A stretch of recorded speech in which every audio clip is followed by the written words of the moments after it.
ഇത് ജനജീവിതത്തെ സാരമായിട്ട് ബാധിക്കും. കാരണം എന്താ പറഞ്ഞാൽ ഇന്ത്യയെ പോലെയുള്ള ഒരു മഹാരാജ്യത്ത് അത്രയധികം സ്റ്റോക്ക് വെക്കുന്ന ഈ പെട്രോളിയം കമ്പനികൾ ഇത് കൃത്രിമമായിട്ട് ഇതിപ്പോൾ കൊടുക്കാതെ നിൽക്കുക. അതെന്താ വെച്ചാൽ മാർക്കറ്റിൽ ഇതിന് ലഭ്യത കുറവായി കഴിഞ്ഞാൽ ഇതിൻ്റെ ഡിമാൻഡ് കൂടും. സ്വാഭാവികമായിട്ടും പൈസ കൂടുതൽ മേടിക്കാൻ വേണ്ടിയിട്ട് ഇപ്പം തന്നെ 100 രൂപ വാണിജ്യ സിലിണ്ടറിന് 100 രൂപ കയറ്റി, 100 രൂപ കയറ്റി ഡൊമസ്റ്റിക്കിന് 60 രൂപ കയറ്റി പറയുമ്പോൾ ഇന്ത്യ ഗവൺമെൻറ്റിൻ്റെ കൈമേൽ പെട്രോളിയം കമ്പനികളെ കയ്യിൽ സ്റ്റോക്കുള്ള ഈ സാധനത്തിനാണ് ഇപ്പം നിലവിൽ കയറ്റി. ഇനി ഇതിലും കൂടും. ഇത് കൂടാൻ വേണ്ടിയിട്ട് ഇവർ കൃത്രിമമായിട്ടാണ് ഇപ്പം ഞാൻ ഹോട്ടലിൽ ഇപ്പം മത്സ്യം സപ്ലൈ ചെയ്യുന്ന ഒരാളാണ്.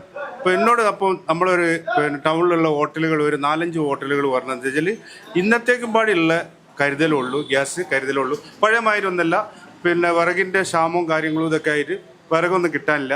പിന്നെ വിറക് കത്തിക്കുന്ന പണിക്കാരും ഇല്ല. ആ കാലഘട്ടമൊക്കെ കഴിഞ്ഞ് ഇപ്പോൾ ഗ്യാസിൽ മാത്രം കേന്ദ്രീകരിച്ചിട്ടുള്ള കച്ചവടമാണ്.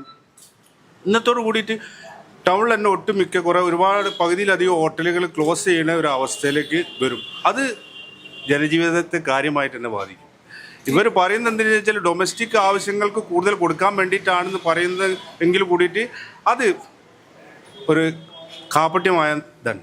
നമ്മളെ രാജ്യം നെഹ്റുവിൻ്റെ കാലത്തും ബാക്കിയുള്ള പല കേന്ദ്ര പ്രധാനമന്ത്രിമാരുടെ കാലത്തും വ്യക്തമായ ചേരിചേരാൻ നിലപാടിൽ ഉറച്ചു നിന്നിരുന്ന രാജ്യമാണ്.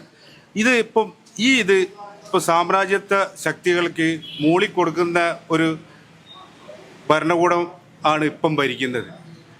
നമ്മളെ പഴയ പ്രധാനമന്ത്രിമാരെ നിലപാടിൽ നിന്നും വളരെ മാറിയിട്ട് ഇപ്പം ട്രംപിനോട് യാചിക്കേണ്ട ഒരു സ്ഥിതിയിലാണ്. ട്രംപ് നിങ്ങൾ 30 ദിവസത്തേക്ക് നിങ്ങൾ റഷ്യയിലേക്ക് പോയിട്ട് വാങ്ങിക്കോളി അങ്ങനെ പറയേണ്ട ഒരു കാലഘട്ടത്തിലേക്ക് എത്തി.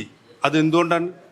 അത് നമ്മൾ ഇപ്പോൾ അമേരിക്കനെ ആശ്രയിച്ച് കഴിയേണ്ട ഒരു രീതിയിലേക്ക് ഇന്ത്യ മഹാരാജ്യം ആ കാലഘട്ടത്തിലേക്ക് ഭരിക്കുന്ന ഗവൺമെൻറ് എത്തിച്ചേർന്ന് ഇടപെടില്ല, കൃത്യമായിട്ട് ഇടപെടില്ല എന്ന് കഴിഞ്ഞാൽ സാമ്രാജ്യത്വ ശക്തികൾക്ക് മൂളി കൊടുക്കുന്ന രീതിയിലേക്ക് ആണ് ഇപ്പം നമ്മളെ സെൻട്രൽ ഗവൺമെൻറ് പോകുന്നത്.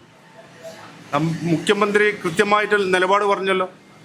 മുഖ്യമന്ത്രി പത്രസമ്മേളനത്തിൽ പൊതു സമ്മേളനത്തിൽ കൃത്യമായിട്ട് മുഖ്യമന്ത്രിൻ്റെ നിലപാട് പറഞ്ഞു. സെൻട്രൽ ഗവൺമെൻറ് എന്താ നിലപാട് പറയാത്തത്? സെൻട്രൽ ഗവൺമെൻറ്റിൻ്റെ നിലപാട് ഇതുവരെ പറഞ്ഞിട്ടില്ല.